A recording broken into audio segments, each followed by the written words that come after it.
thank you for hosting this. Thanks for inviting us along, Abby. So I'm Jennie White. I'm from the University of Chichester. I've got my colleague Lionel Bunting here, and between us, we run the marketing degrees at Chichester. We've got 4 degrees. We've got a BA in marketing, and then we've got a suite of digital marketing degrees, an undergraduate, a master's, and we're just launching a degree apprenticeship as well. So any of you who are levy payers and understand that sort of stuff, we've got actually 5 students desperate for companies to work for and sign up for apprenticeships. So that's a bit of a sales pitch there. When we were looking, we launched the digital marketing degrees about 2016, so 3 years ago now. So we've just got our first cohort of final years going out. And when we looked at it, we wanted to actually understand a little bit more about what companies obviously were looking for in terms of graduates, because that's what we're producing, and how we could future-proof those graduates. So the degree doesn't stand still, we have to constantly monitor it. And one of the things that comes up quite often when we look at webinars or we talk to people in the industry is this lack of strategy. So a lot of graduates going out understand tactics, but they don't understand the bigger picture. And that's very much the case in digital marketing. So a lot of our students are going into paid and organic search roles, but employers were telling us that people didn't have strategy. So we looked at the degree and looked at how we could actually build that very much in, and we talked to the Chartered Institute of Marketing as well, and strategy is one of their core elements. So we do have strategic content in it, and Abby asked me to come along and have a chat about strategy and what it is. So really there's 3 stages to strategy. There's your starting point, where are you now?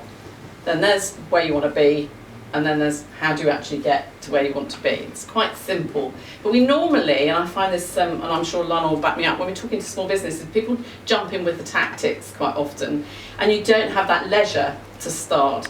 Especially if you're running your own business, to sort of step back and have a look, because you're in there trying to generate revenue and generate business. And it might have been in the very early days when you were putting together the plan and you went to the bank that you did actually have a bit of strategy there, but then everything sort of takes over. You're running families, busy, and all the rest of it.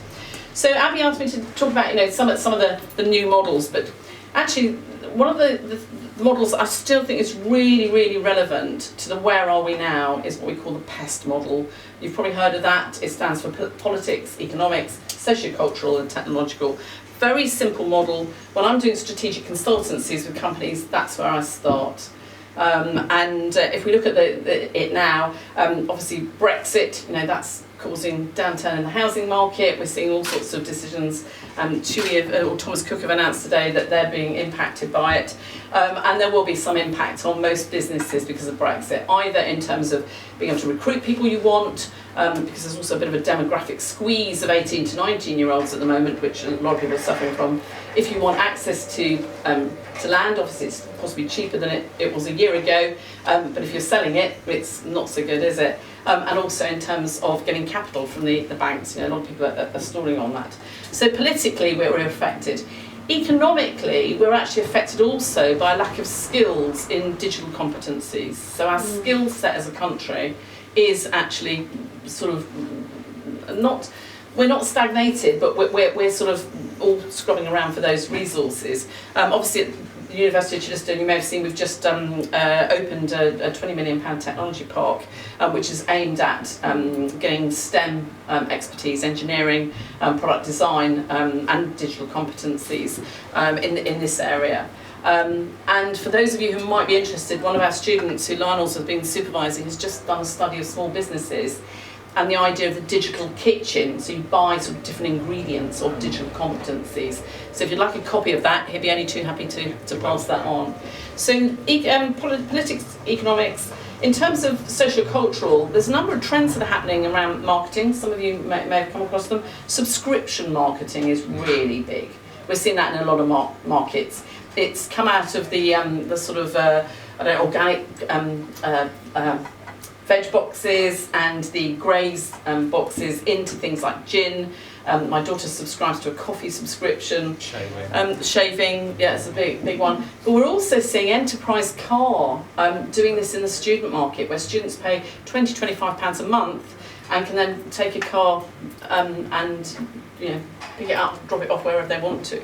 And we're seeing a big downturn in millennials or people born post 1980 in terms of car ownership. And so that's actually affecting. We're having, car sharing apps, Uber and things like that. And obviously technologically, we're seeing massive changes. So in terms of video compression technologies, the ability to send all sorts of things, capture all sorts of things, voice recognition, voice is a big thing at the moment as well. So the PEST model is very valid.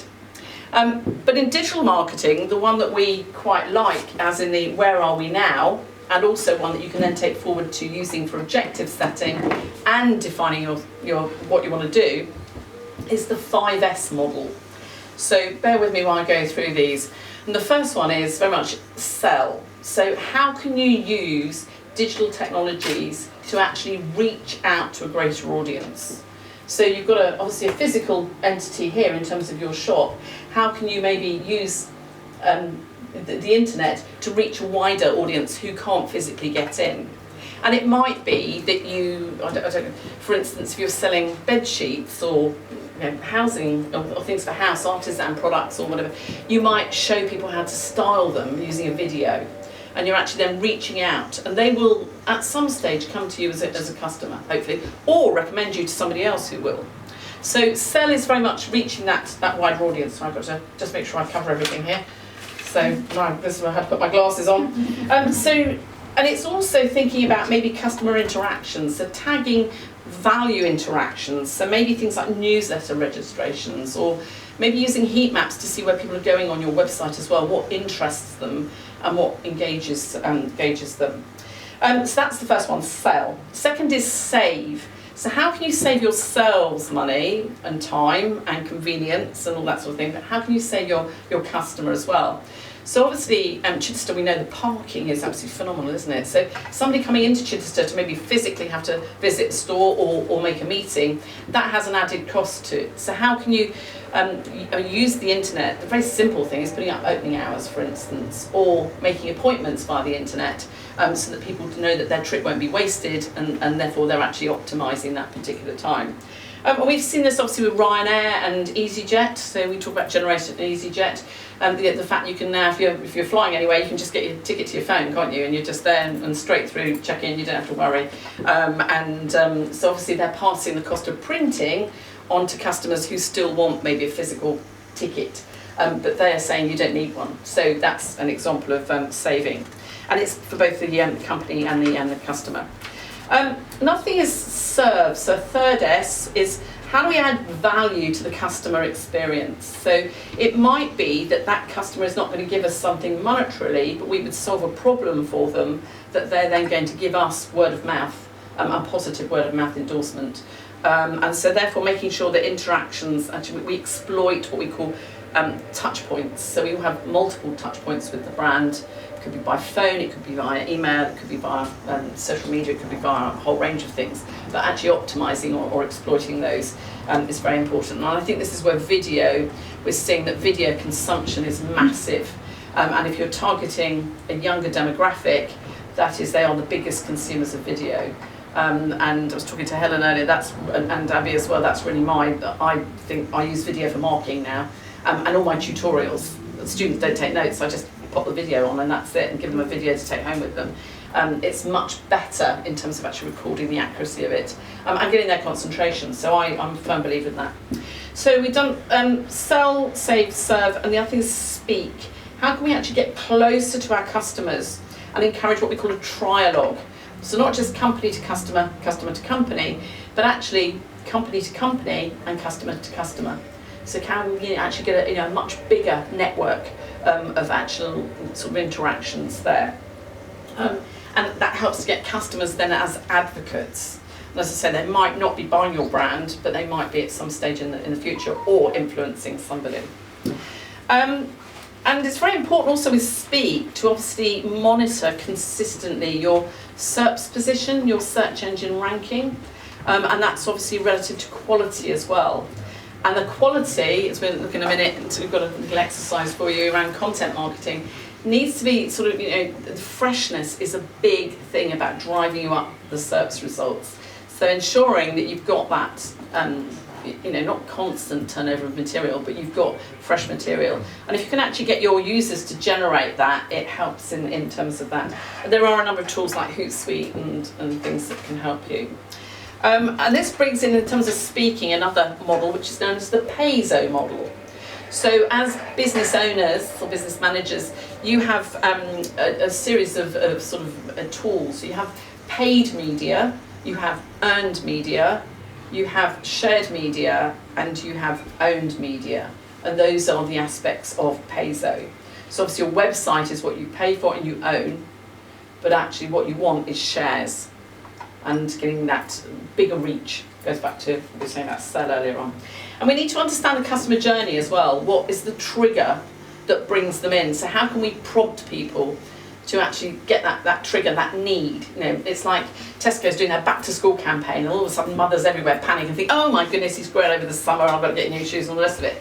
But we need something in the message that says, back to school, even though it's just the start of the summer holidays, that's the sort of thing. And if you look at the supermarkets, they're actually very good. They have a constant 6 to 8 week iterative campaign plan. So back to school, then we're into Guy Fawkes Night and Halloween, then we're into Christmas, then we're into Valentine's Day, we're into Easter, then we're into the Maybank, and that's what they're doing, and they're triggering the customer journey. So the final S is that of sizzle.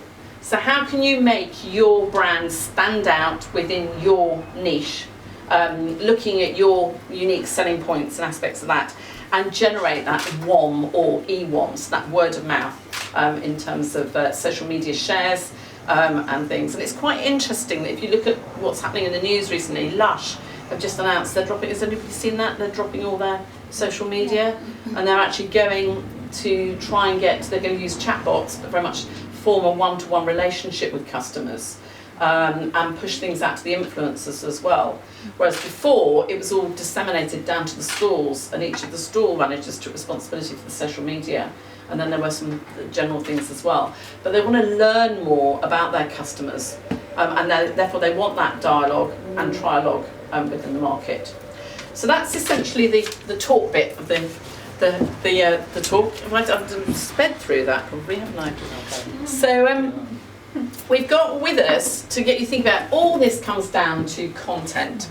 So we've got with you, isn't it? It's taking you back to school day. Yes. I have my assistant here to hold this. There we go. The idea of the periodic table of content marketing. So we've got up here in the corner our content strategy, right up here. Very small little box, because obviously we've done that. We've defined where we want to be, and this is how we're going to get there. So we've got different formats here in terms of a whole range of things. You're right, that's quite small. And then we've got our content type as well. And we did have a bit of a think that we might get you to challenge you. So the challenge is, this evening, while you're here, is use either a person in the room, or an object in the room, or some sparkling wine in the room, to create some content for your own social media or website that you can produce essentially instantly, and maybe add to your social media, if you're on social media, during the evening. Yeah. Alright, so we're going to look at some of these things very briefly, but it's about challenging you to do something and get something additional out of this evening's event.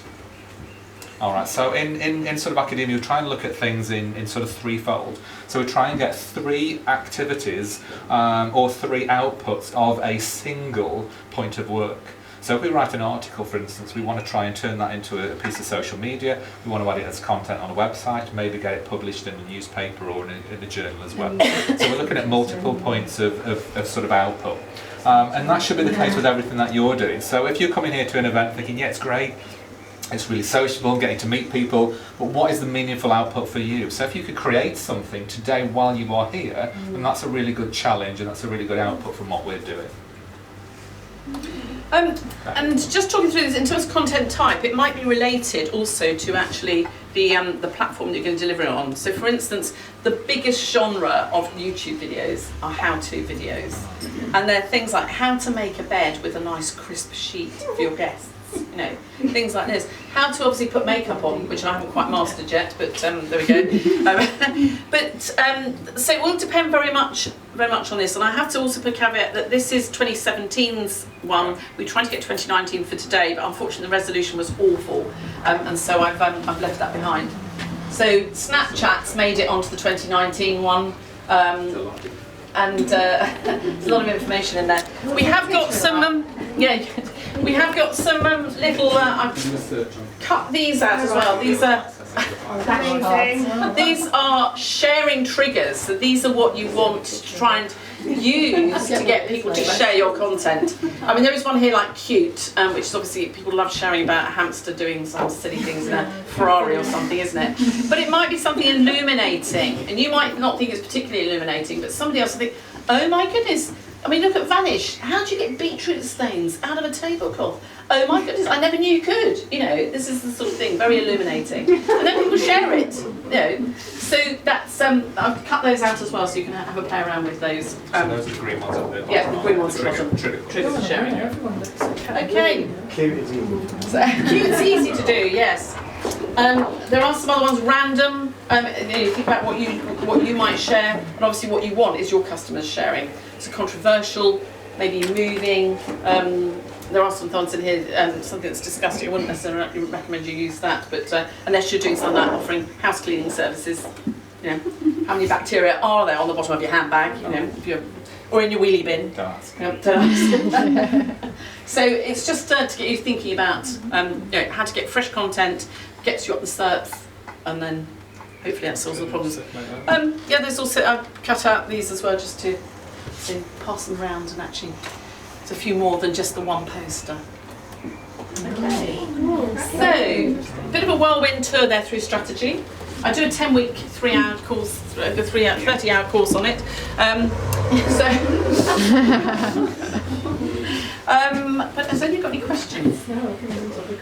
Oh yes, at the back there. Do you, or do you need to get someone else to?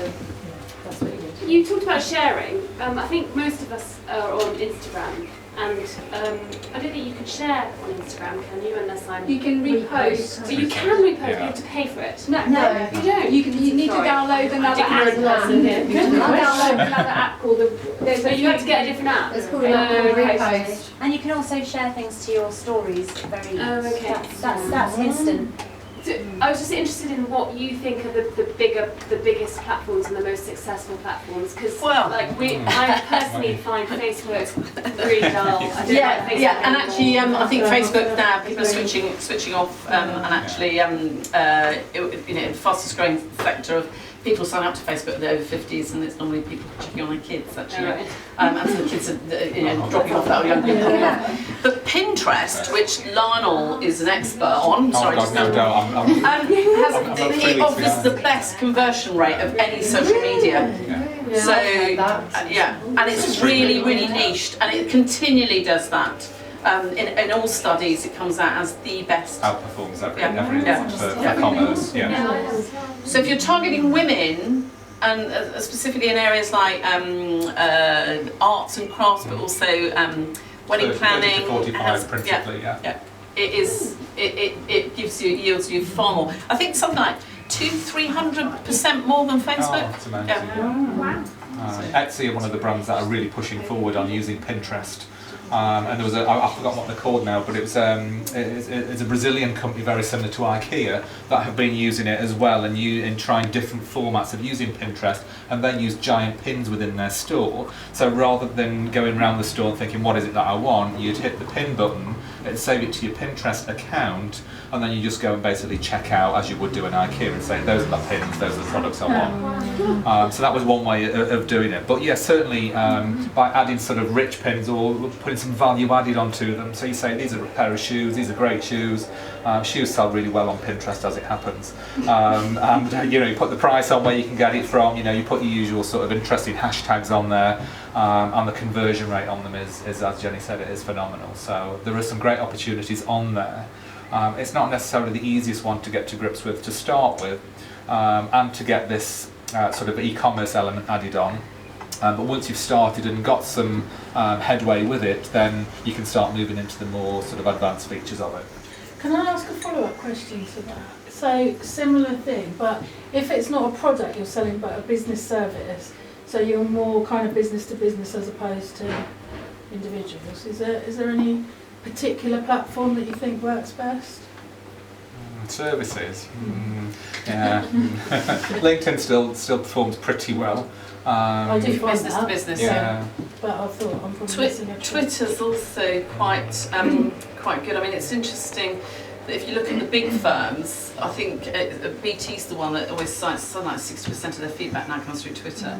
The same with a lot of the trains and hotels, obviously, and stuff like that.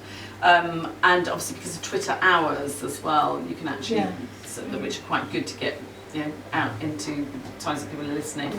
But I think it comes back to, I mean, using something like Hootsuite to actually, if you Google best times to post, each tool will have its best time to post, and it's making sure you've got something across the week that maps onto your customer journey. So when are your customers active? When are they looking? Yeah. Well, that's certainly a good one. And Reddit's quite good for businesses as well. Is it? I've heard of it. I've just Interesting stat there as well. Most bloggy sort of stuff it's the biggest platform across the globe. Yeah. And not Can you just for self-post youngsters. onto Reddit? Is what, sorry? Can you self-post onto Reddit? Yeah, it's mainly discussions, so it's like sort of micro-blogging sort of threads, really. So there's all sorts of discussions that go on there, and you can sort of search for what you want and then start to add some content on there. And it's much like everything else, it's about creating content that's going to get you noticed, but not necessarily putting yourself forward in a sales position. Because people don't like people selling, so as long as you take a much more holistic view on things, then you should find some benefits from using it. If you're trying to reach younger people, then No, mine's probably more. more older people. I was going to say TikTok. Most people aren't familiar with TikTok. It used to be called Musical.ly. If you haven't looked at it, download the app and while away a few hours. You might get sucked into it and spend a few days on it. It is quite bizarre. It is quite odd. It's about micro videos to music, and there's all sorts of strange things on there. But businesses have started moving into TikTok. It's aimed at essentially the 13 to 16 market. But interestingly, most of the video content posted is by women aged between 30 and 45. So it's almost like Pinterest market. And businesses are struggling to commercialise it, as are the owners of TikTok. But it's tipped to be one of the big ones to go into. So if you can create some interesting content there, then that would be one that might be worth looking at. What would you say is the most popular platform for targeting women over 40? Probably still Facebook, I would say. Over 50, It depends what business it is, because it could be, as Lionel says, Mumsnet or specialist ones. Are men allowed on Mumsnet? Wow. How would they know? I call myself Julie. No, Facebook is still relevant to that market. Yeah. But it comes down to, I would say Pinterest, but it depends on what sector you're looking at marketing. Yeah, it's because I can only be really local, so Instagram just everybody goes everywhere, so it's trying to get it local. You can hashtag it down. I do that, I don't get anything. Geofilters. Yeah. And for your location. So, but yeah, it's trying to get those local ones. I don't get anything from them. Really? Yeah. It is difficult on some of the bigger social media trying to sort of drill down. It might just be a case of just sort of trialing, maybe changing some of the content that's on there, using some of the geofilters as well. Maybe potentially not even using it and using something else instead, just to try and reach sort of more niche audiences rather than trying to get the bigger picture. There is a really good site called Smart Insights, which is run by a guy called Dave Chaffee, who used to be at Manchester University and then set up a company called E-Consultancy. And I strongly recommend that you go and have a look at that. That's got some good ideas about the personas you're trying to get to. So if you're trying to get to somebody who makes emotional decisions, which it's basically any mother, anything to do with their children is an emotional decision. They respond to different things like, I don't know, competitions or things, whereas if you're dealing with business to business, where people are making rational, sort of more sort of logical decisions, you're better with white papers and testimonials and things like that. So that helps as well, looking at just in terms of the content types.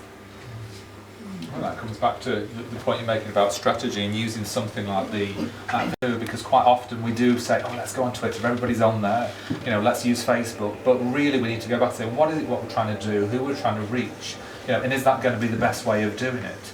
And most of these things tend to be, because of cost usually, tend to be internet based. And going back to the early days of the internet, the whole ethos of the internet was to sort of share and disseminate information for free. Yet when I do workshops with businesses, they're reluctant to give things away for free because it's anti-business. Whereas actually it works very well with the internet. So if you can find content as part of your wider strategy that you can give away to draw people in and to be part of that wider community, that's going to help you in some way, however small that might be. Yes? No, I didn't want to interrupt you. No, carry on. That was. What is the best kind of content, or does it totally depend on the business? Like, Depends on would the you business. say it's you know, articles, blogs, pictures? It doesn't just depend. As I was saying, it depends on we talk about 4 different types of personas in marketing generally. People who make either fast decisions or slow decisions, whether they make emotional or rational decisions. And that will also define your content, but also are you trying to create awareness or are you trying to convert to purchase? And so it might be use different tools or different content for different stages of the sort of customer journey. So different platforms. And different platforms, yeah, which comes back to the content, matrix really. But video would be the one that you think is... I think video is growing massively now, and it's a way of reaching people. Typically, and they say that the attention span of a post-millennial, so somebody who's born around about 1996 onwards, is less than a goldfish, so it's around about 8 seconds. And if you look at YouTube, they do these what they call bumper ads. So just a little bit of information out there that people can, very quick tips and techniques, BBC bite-sized sort of stuff. But it depends. What sort of industry are you in? Oh, I'm a writer, a journalist, copywriter, so I'm interested in how what my future's going to be like. Yes, I mean blogging is big there. Yeah. In terms of I don't do video. I'm wondering whether I need to. And the other thing I was interested in learning more about is podcasting. That's really that's a really interesting area that people are getting into. I mean, it depends what you write about as well, and you can have a chat about it afterwards because it's quite interesting in terms of. I mean, obviously copywriting is massive at the moment. Because most people who are developing web content can't spell or don't know where to put their apostrophes. I can't tell the difference between there and there. So yeah, it'd be interesting. That's me.